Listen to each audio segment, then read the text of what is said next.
महापुरुषों प्यार से कहिए धर निरंकार जी। सतगुरु माता सुदीक्षा सविंदर हरदेव जी महाराज की जय।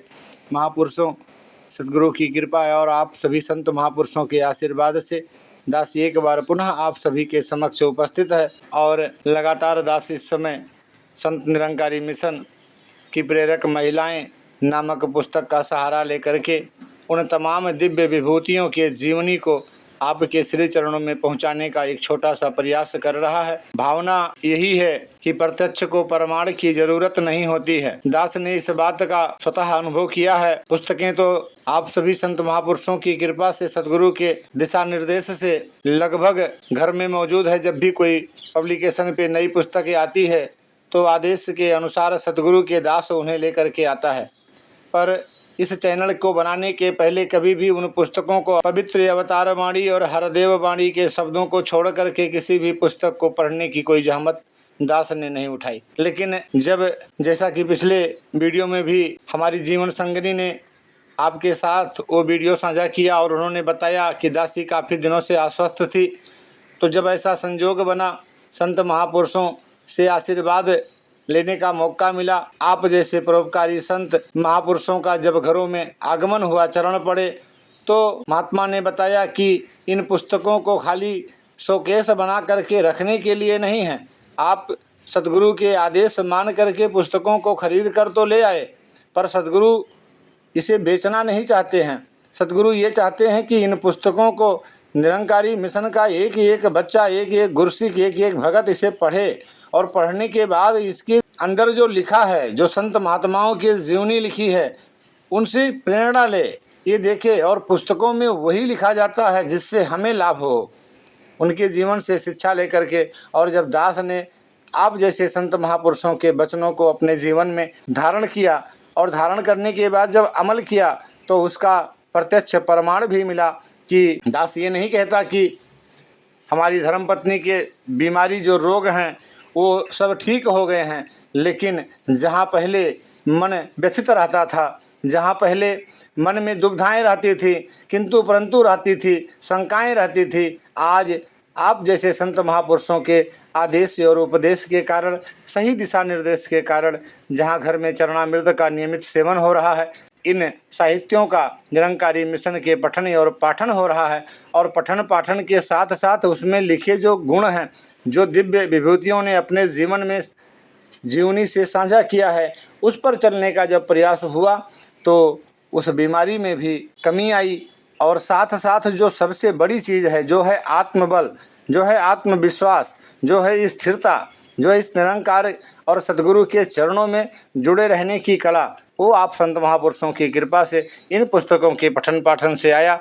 तो दास ये समझता है कि सतगुरु का आदेश हर एक गुरसिक, हर एक महात्मा के लिए है कि ज़्यादा से ज़्यादा हर एक संत को निरंकारी साहित्य पढ़ना चाहिए। और सिर्फ पढ़ना ही नहीं चाहिए, पढ़ करके उस पर जो भी बातें आपको अच्छी लगें, जो आपके जीवन में समस्याएं हैं, उसके निवारण के लिए अलग अलग महापुरुषों के जीवनी में अलग अलग व्याख्यान दिए गए हैं, उनको अपना करके हम अपनी समस्याओं का भी समाधान निसंदेह कर सकते हैं। इसी याचना कामना प्रार्थना के साथ के हे दीनदयाल सच्चे पातशाह सतगुरु माता सुदीक्षा सविंदर हरदेव जी महाराज आपके बताए हुए एक एक आदेश और उपदेश को उसी तरीके से मान पाएँ, समझ पाएँ, जान पाएँ जिस तरीके से आप समझाना चाह रही हो, बताना चाह रही हो। और एक बार पुनः यही अरदास सभी संत महापुरुषों के श्री चरणों में कि अगर हम अपने आप को निरंकारी भगत मानते हैं, निरंकारी गुरसिक मानते हैं, सदगुरु माता सुदीक्षा सविंदर हरदेव जी महाराज के फॉलोवर मानते हैं, तो हमें अपने घर में, यूँ तो निरंकारी साहित्य यही हमारा सबसे बड़ा धर्म ग्रंथ है। हर पुस्तकें अपने काम की हैं, महात्मा बड़ी मेहनत से उसे बनाते हैं, लिखते हैं और प्रेरणा लेने के लिए, हमारे जीवन को सजाने और संवारने के लिए प्रयास किया जाता है।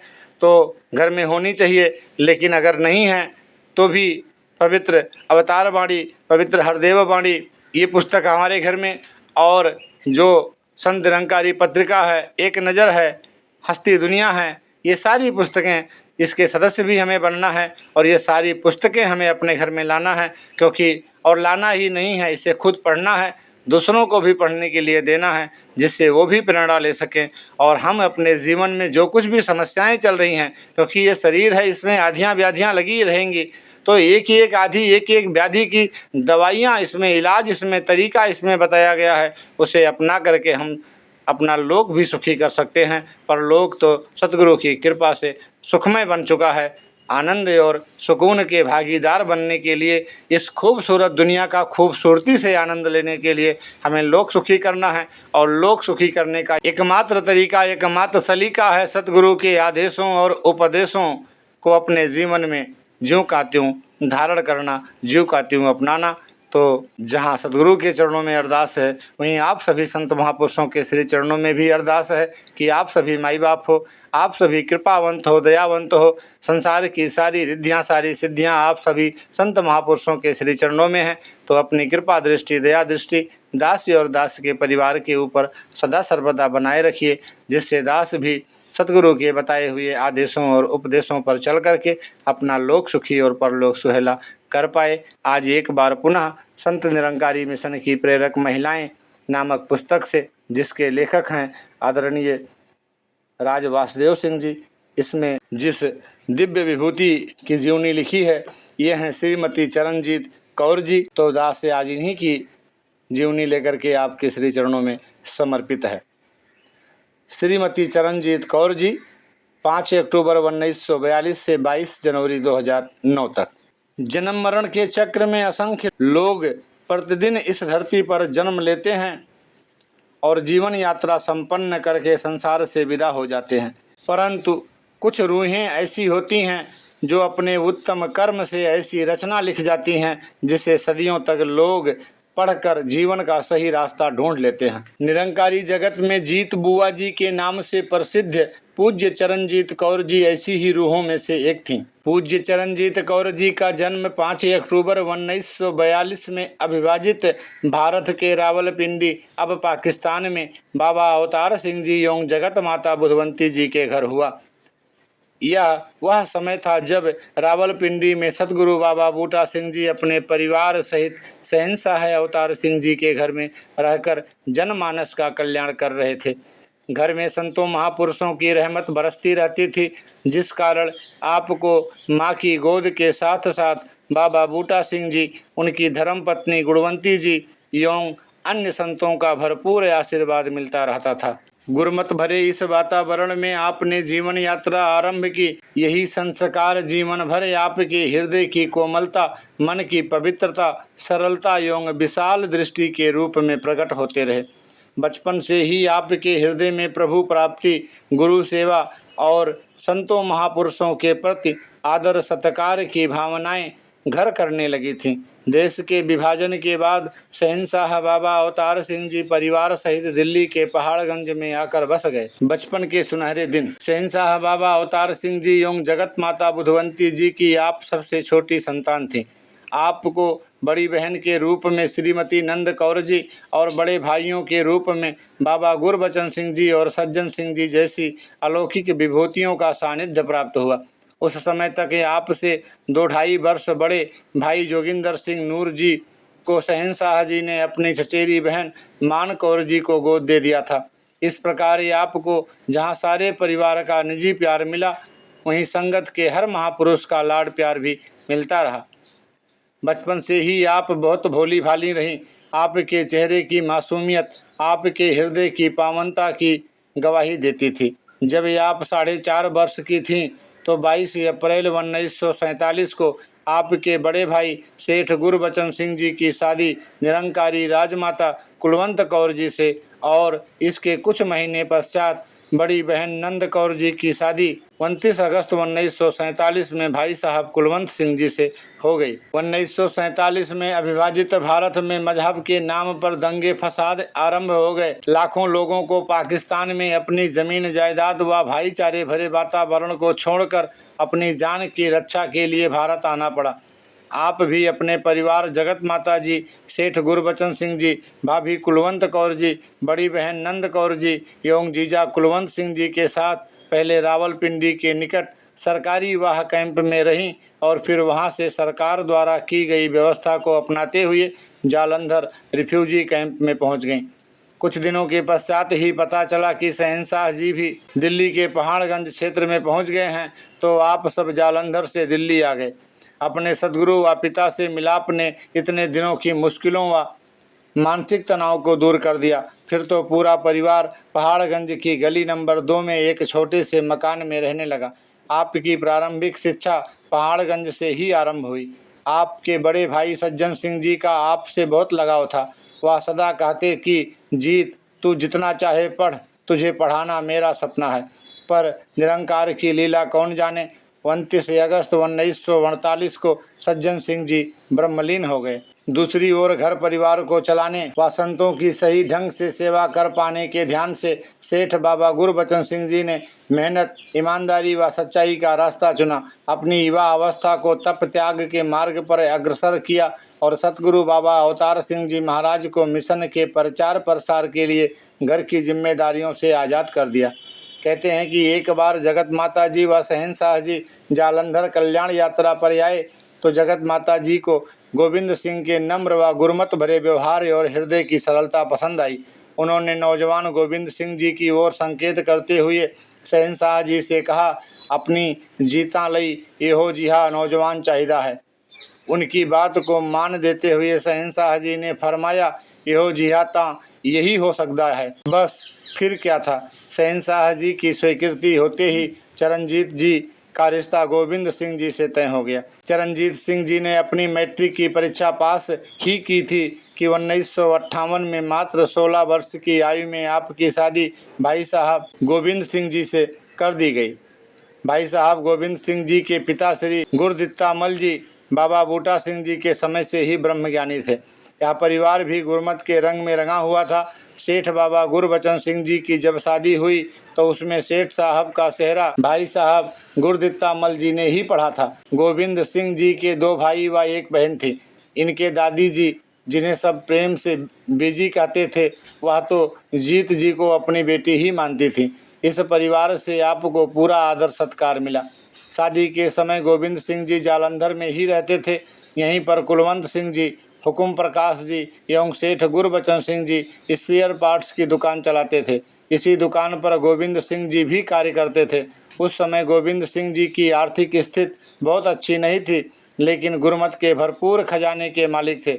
इस रिश्ते के जुड़ने के उपरांत सेठ गुरबचन सिंह जी इस दुकान में श्री गोविंद सिंह जी को हिस्सेदार बनाकर खुद परिवार सहित दिल्ली आ गए।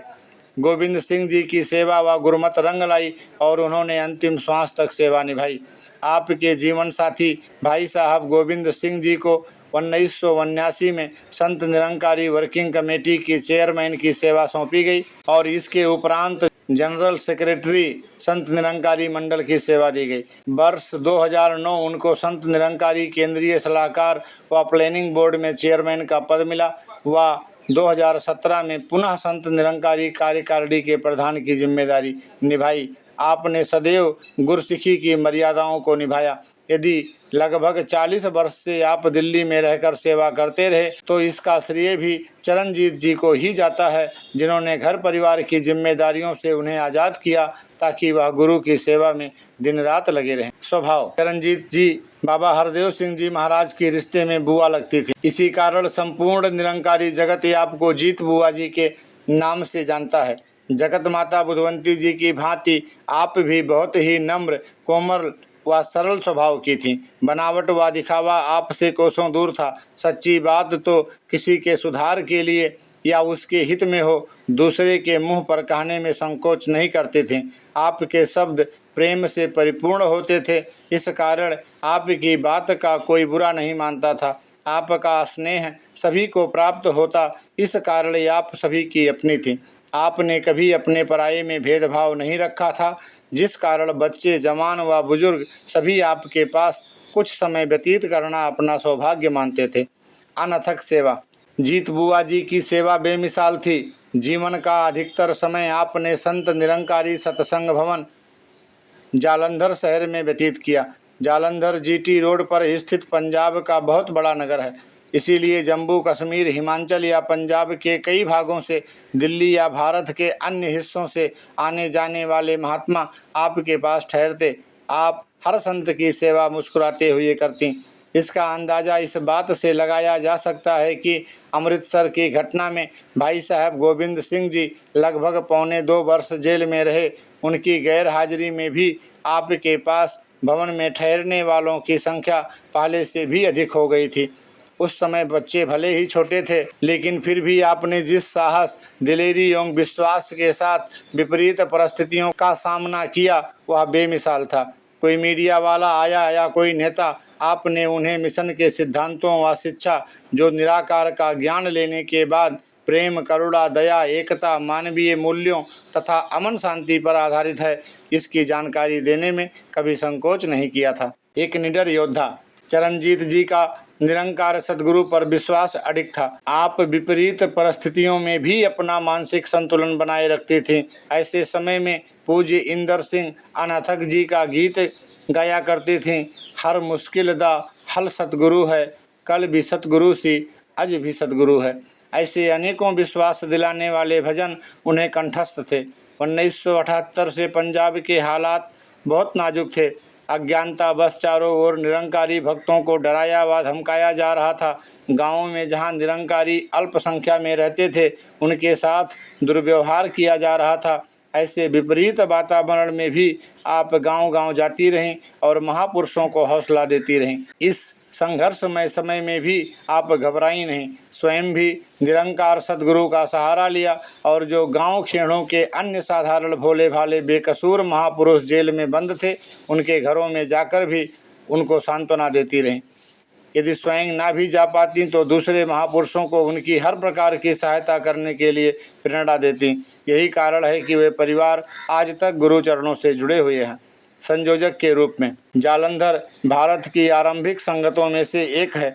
जालंधर के बिल्कुल निकट ही कपूरथला है, जहाँ पर भापा रामचंद्र जी, जिन्हें गुरुमत का चलता फिरता महाविद्यालय कहते हैं, का निवास स्थान था। जालंधर की साध संगत को भापा रामचंद्र जी से गुरुमत की शिक्षाएं अक्सर मिलती रहती। पाकिस्तान से आकर संतों के कुछ परिवार जालंधर के ही गोविंदगढ़ मोहल्ले में रहने लगे। जालंधर की संगत को स्थापित करने व बढ़ाने में भापा जी का योगदान अति महत्वपूर्ण था। कई वर्षों के तप त्याग के पश्चात सत्संग के लिए एक सुंदर सा बहुत बड़ा भवन मंडल की ओर से खरीदा गया, जिसकी देख रेख के लिए आपकी बड़ी बहन नंद कौर जी एवं आपका परिवार निरंकारी सत्संग भवन में रहने लगे थे। जालंधर भवन के नीचे वाले हिस्से में आपकी बड़ी बहन नंद कौर जी अपने पति कुलवंत सिंह जी व परिवार सहित रहते थे और ऊपर की मंजिल पर गोविंद सिंह जी, जीत जी या इनका परिवार रहता था। जालंधर की संगत को पहले भाई साहब कुलवंत सिंह जी व नंद जी की प्रमुख रूप में सरपरस्ती मिली। भवन में रहते हुए आपको भी सेवा के अनगिनत अवसर मिलने लगे और संगतें बढ़ने लगी। जब भाई साहब कुलवंत सिंह जी एवं नंद कौर जी ने कनाडा में रहना आरंभ कर दिया तो 1980 में बहन चरणजीत जी को जालंधर शहर व इस क्षेत्र के आसपास की संगतों की संयोजक रूप में सेवादारी सौंपी गई। संयोजक रूप में आपका स्नेह हर गांव, हर कस्बे के परिवारों को मिलता रहा। यह आपका बड़प्पन ही था कि आप हर महापुरुष के सुख दुख के अवसर पर उनके बीच जाकर उनके परिवार का हिस्सा बन जाती थी। एक प्रचारक के रूप में चरणजीत जी की निष्काम सेवा व भक्ति पर प्रसन्न होकर सतगुरु बाबा गुरबचन सिंह जी ने 1970 में आपको ब्रह्म ज्ञान प्रदान करने की सेवा बख्श दी। आपके प्रचार का क्षेत्र भले ही लंबा चौड़ा नहीं था, लेकिन आपकी आवाज़ बुलंद थी। आपके हृदय में हर किसी के लिए दया व करुणा का भाव प्रबल रहता था। किसी को यदि शारीरिक तकलीफ हुई तो आप उसके साथ खड़े होकर उसके स्वास्थ्य ठीक होने तक उसका साथ देती। आपने स्वयं होम्योपैथिक व बायोकेमिक दवाइयों का ज्ञान प्राप्त किया ताकि ज़रूरतमंद महापुरुषों का खुद ही इलाज कर सकें। आप सुमिरन करके, निरंकार का ध्यान करके दवाई देती थीं और बहुत बार रोगी महापुरुषों से सुना गया कि इसी बीमारी के ठीक होने के लिए तो उन्होंने कितना धन खर्च किया व कितने डॉक्टरों की दवाइयाँ ली, लेकिन आराम इनकी दवाई से मिला। कुछ दवाइयाँ तो आपके पर्स में साथ ही रहती। महापुरुषों को भी धीरे धीरे आपके द्वारा दी गई औषधि पर विश्वास आने लगा। रविवार के दिन तो सत्संग के पश्चात आप कई रोगियों को दवाई देने में व्यस्त रहती। जब कोई तंदुरुस्त हो जाता तो उसे दातार का शुक्राना करने को कहती, ताकि महात्मा निरंकार को ही कर्ता माने। आप जहाँ भी जाती उस संगत के साथ अपनत्व का रिश्ता भी जोड़ लेती थीं। यदि देखती कि किसी गरीब परिवार में लड़की की शादी है तो अपने घर से ही बहुत सा सामान चुपके से उनके घर पहुंचा देती थीं। किसी को कानों कान खबर तक ना लगने देती। यदि उस शहर में कोई महापुरुष लंगर करवाना चाहता तो आप उसे प्रेरणा देती कि अमुक दिन उन महापुरुषों की बेटी की शादी भवन पर है, आप उस दिन लंगर में योगदान दे देना। आपकी सेवा भी हो जाएगी और उन महापुरुषों का कार्य भी सरल हो जाएगा। इसी प्रकार यदि कोई महापुरुष अस्पताल में दाखिल होता तो भवन से उनका भोजन आदि भेजने के साथ संगत या सेवा दल के सदस्यों को वहाँ दिन या रात की ड्यूटी देने के लिए भी प्रोत्साहित करती थी। सेवा का सही अर्थ समझाती कि संतों की सेवा करने से गुरु भी प्रसन्न होता है और संतों के आशीर्वाद में गुरु की कृपा छुपी होती है। खामोश रहकर दिल से की गई सेवा को निरंकार प्रकट कर देता है और सेवक को वह सब कुछ प्राप्त हो जाता है जिसके बारे उसने कभी सोचा भी ना हो। पंजाब, हिमाचल एवं जम्मू कश्मीर के कई क्षेत्रों में आप गांव-गांव तक प्रचार करती रहीं। किसी महापुरुष के घर शादी के उपलक्ष्य में सत्संग होता या किसी महात्मा के ब्रह्मलीन होने पर प्रेरणा दिवस, आप उन क्षेत्रों में भी पहुंच जाती जहां सड़कें कच्ची या नाके बराबर होती। आप किसी गांव में जब जाती तो उन महापुरुषों को महसूस तक न होने देती कि वहाँ पर आपको कोई असुविधा हो रही है। इसके विपरीत उनके साथ ऐसे घुल मिल जाती जैसे उसी परिवार के सदस्य हों। चरणजीत जी की इसी विशालता, सहृदयता, प्रेम व करुणा के कारण ही निरंकारी जगत में विशेष सम्मान का पात्र बनी रहीं।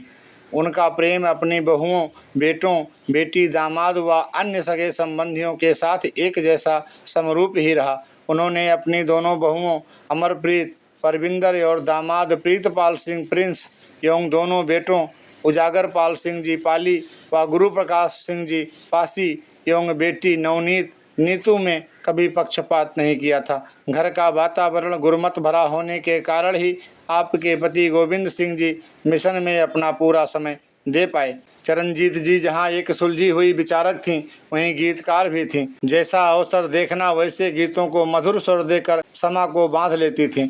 उनकी विचारों में अक्सर शहंशाह जी के फरमानों का जिक्र होता, जिसे श्रोतागण बड़े ध्यानपूर्वक सुनकर आनंद लेते। आपकी विचार में आपके जीवन का व्यवहारिक रूप दृष्टिगोचर होता था, इसीलिए आपके वचनों में गुरु के प्रति प्रेम, श्रद्धा, विश्वास की झलक प्रत्यक्ष रूप में दिखाई देती थी। आप स्वयं भी आशावादी, पॉजिटिव रहती और दूसरे लोगों को भी निरंकार के किए पर शिकवा करने की जगह प्रार्थना व शुक्राने के भाव को अपनाने की प्रेरणा देती थीं।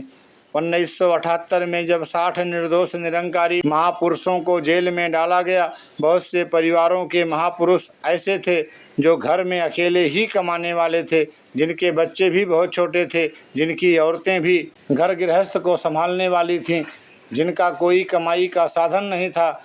आप ये अपना दुख भूलकर उनकी समस्याओं का समाधान ढूंढ निकालती और हर संभव साधन से इन परिवारों तक आर्थिक सहायता पहुंचाती। उनके घर जाकर उन्हें सहनशीलता से निरंकार की लीला के आगे समर्पण होने का मार्ग दिखलाती रहीं। आपके इस प्रकार दिए गए स्नेह के कारण कई परिवार डामाडोल होने से बच गए और उन परिवारों ने डटकर अपने मिशन की सत्य की आवाज़ को लोगों तक पहुंचाया। उनके जो रिश्तेदार व सगे संबंधी किसी भ्रम का शिकार होकर उन्हें निरंकारी गुरु को छोड़ने के लिए कहते तो आप उन्हें समझाती कि अपने रिश्तेदारों को पूर्ण विश्वास के साथ कहो कि समय सदा एक सा नहीं रहता, पतझड़ के पश्चात ही बसंत ऋतु आती है। दुनिया देखेगी कि अंत में सदैव सत्य की जीत कैसे होती है। इस प्रकार आपकी दयालुता, सहानुभूति व परोपकार की भावना रंग लाई और ये परिवार और भी अधिक समर्पित भाव से भक्ति मार्ग पर अग्रसर होने लगे। विदेश यात्रा 1975 में बाबा गुरबचन सिंह जी महाराज अपने साथ सेठ बाबा हरदेव सिंह जी व उनकी धर्मपत्नी सतगुरु माता सविंदर कौर जी एवं आपको और गोविंद सिंह जी को दूर देशों की प्रचार यात्रा पर ले गए। वहाँ भी आपने गुरु की बहन होने से अधिक अपने आप को बाबा गुरबचन सिंह जी का गुरसिख ही माना। यदि किसी ने आपको गुरु का परिवार कहकर संबोधित किया तो आपने एकदम माना कि शहंशाह जी के घर जन्म लेना, भाई रूप में बाबा गुरबचन सिंह जी एवं सज्जन सिंह जी का प्यार दुलार मिलना और अब सेठ हरदेव सिंह जी के साथ में आप सभी संतों के दर्शन करना, यह सब निरंकार का रहमो करम है। जिसने हमें चुना, अपना प्रेम दिया, वह आप जैसे संतों महापुरुषों का संग दिया। उन देशों में भी आप ये अपने भोलेपन, मीठी वाणी व मधुर स्वरों में गुरु महिमा का गान करके संगतों को निहाल करती रहीं। अंतिम यात्रा आप सन 2009 में महाराष्ट्र समागम के अवसर पर मुंबई गई हुई थी, जहां 22 जनवरी 2009 को आप ब्रह्मलीन हो गईं। उस समय आपकी आयु 67 वर्ष की थी। 22 जनवरी को सुबह आपको दिल का दौरा पड़ा और तुरंत उपचार हेतु अस्पताल ले जाया गया, जहां चिकित्सकों ने आपको बचाने का भरसक प्रयास किया, पर निरंकार की अपनी लीला है। चरणजीत जी तो ब्रह्मलीन हो निरंकार में एकमिक हो गई। सतगुरु बाबा हरदेव सिंह जी महाराज राजस्थान, मध्य प्रदेश एवं महाराष्ट्र की कल्याण यात्रा करके 22 जनवरी की रात ही मुंबई पधारे और सीधे अस्पताल पहुंचकर उनके परिजनों को सांत्वना दी। श्रीमती चरणजीत कौर जी की पार्थिव देह को 23 जनवरी की सुबह हवाई जहाज मुंबई से चंडीगढ़ लाया गया और वहां भी बहुत से संतों महापुरुषों ने आपके पार्थिव शरीर पर फूल मालाएं चढ़ाकर श्रद्धा सुमन अर्पित किए और तदोपरांत बैन द्वारा आपके पार्थिव शरीर को चंडीगढ़ से जालंधर ले जाया गया, जहां उनका 24 जनवरी को पूरे सम्मान के साथ अंतिम संस्कार कर दिया गया। उनकी अंतिम यात्रा में पंजाब, मुंबई, दिल्ली व जम्मू कश्मीर आदि अनेक राज्यों से निरंकारी श्रद्धालु सम्मिलित हुए। आपके श्रद्धांजलि समारोह में परम पूज्य निरंकारी राजमाता कुलवंत कौर जी ने कहा कि बचपन से ही आपने सेवा, सत्कार, प्यार, नम्रता के संस्कार ग्रहण किए। हर किसी के भले की केवल कामना ही नहीं की, बल्कि भलाई करने के लिए सदैव तत्पर रहती थीं। जालंधर की संगतों की संभाल उन्होंने बहुत ही सुंदर ढंग से की, सबको बहुत प्यार दिया। 1 फरवरी 2009 को जालंधर में श्रद्धांजलि समारोह में सतगुरु बाबा हरदेव सिंह जी महाराज ने फरमाया, आज यहाँ श्रद्धा के फूल उस जीवन को समर्पित किए जा रहे हैं जो जीवन गुरुमति और उपकार में बीता, सुंदर देन दी और सबके हृदय में स्थान बनाया। उन्होंने सामाजिक एवं पारिवारिक ढांचे में रहकर सुंदर ढंग से सभी जिम्मेदारियों को धीरज और सूझबूझ के साथ निभाया।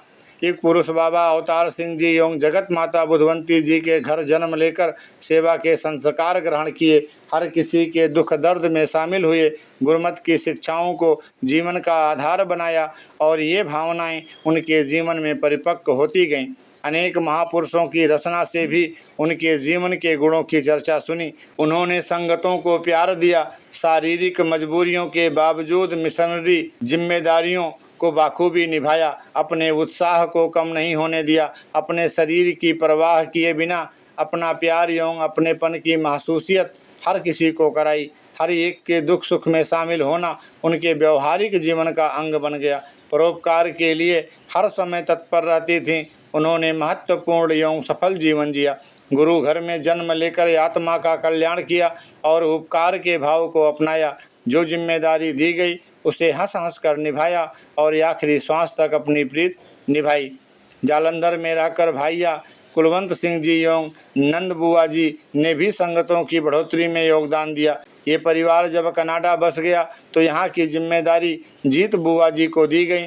एक ओर भाइया गोविंद सिंह जी संत निरंकारी मिशन की जिम्मेदारी को निभाते रहे और दूसरी ओर जीत बुआ जी ने यहाँ की जिम्मेदारी बहुत लगन के साथ निभाई। शहंशाह बाबा अवतार सिंह जी की बेटी बाबा गुरबचन सिंह जी की बहन एवं दास की बुआ जी का रिश्ता होने के बावजूद कभी भी रिश्तेदारी को नहीं बल्कि सदैव गुरसिक के रिश्ते को ही पहल दी। भय का भाव रखा, सदैव सत्कार एवं मर्यादा बनाए रखी।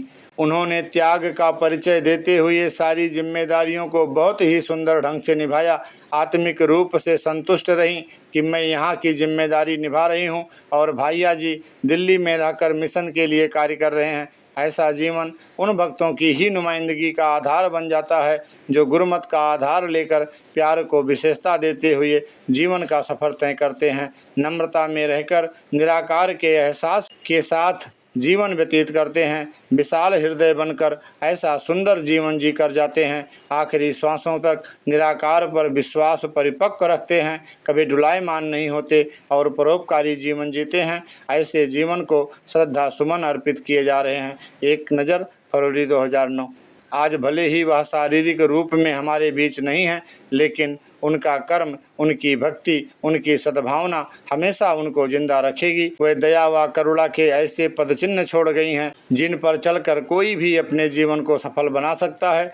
ऐसे ही भक्तों के बारे में लिखा है, धन्य गुरु ते धन्य गुर सिख ने, जो इक मिक हो जान देने, पांदनी अवतार नाम जो अपनाया गवान देने। संपूर्ण अवतार वाणी शब्द नंबर 281। दास सतगुरु माता सुदीक्षा सविंदर हरदेव जी महाराज के श्री चरणों में यही अरदास करेगा कि हे दीनदयाल सच्चे पातशाह, दया करो, कृपा करो, मेहर करो, इतनी सद्बुद्धि, इतनी शक्ति और सामर्थ्य दो कि हम सभी आपके बताए हुए आदेशों और उपदेशों पर 100% चल पाएँ और चल करके अपना लोक सुखी और परलोक सुहेला कर पाएँ। सतगुरु माता सुदीक्षा सविंदर हरदेव जी महाराज की जय। महापुरुषों प्यार से कहिए धन्य निरंकार जी।